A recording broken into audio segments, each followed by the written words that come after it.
So my name's Lee Richards. I'm the head of referrals and transitions at Bright Futures. So the referrals process at Bright Futures, we get a referral into our admin team, or it can come directly to the referrals team. So we would then look through that paperwork, and at that point we'd start the screening process. So we'd be looking at what our specialisms are in terms of autism, learning disability, sensory processing difficulties, speech and language difficulties. And then from that point, we would look to see whether we wanted to explore that a little bit further. And so then we'd look to maybe get together a meeting with a social worker to look at whether we could then go out and do the physical assessment after that. So the first part is making sure that the people who are going to live together are a really good match.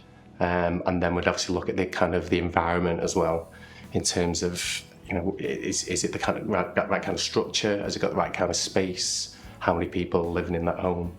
All these things kind of come together to make sure that we've got the right match for the person who's moving in and the people that are currently living there as well. So families can be included in the referrals process. Sometimes that can be from the start. So families might get in touch with us directly through our website, or it might be that they have received a recommendation from another family. So they might get in touch directly with me, and then we'd have an initial conversation.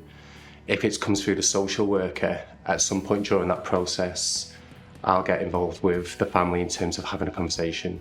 So we know that families are the most important people in this whole process. They know that person more than anybody else. So we will make sure that we get all the information from them. They will come and visit the home. So right from the start, we're building that relationship with the family so that when their child is placed with us, they feel kind of confident and reassured by what we're doing, and then we hit the ground running with them right from the start, essentially. If there's a family going through the referrals process, the one thing I would say is just look at your options first and foremost, but find out a lot of information. So for us, when a family comes to us and speaks to us, we just sit with them and we'll answer any questions that they have. There are no daft questions in this process. They're probably feeling really anxious about what their next steps are. We make sure that we provide that reassurance to families, so we'll talk them through step by step what happens. We can almost put them in touch with other families as well who maybe have experienced that, and that can reassure them. But we've got a lot of experience with families, so we kind of know what they've gone through.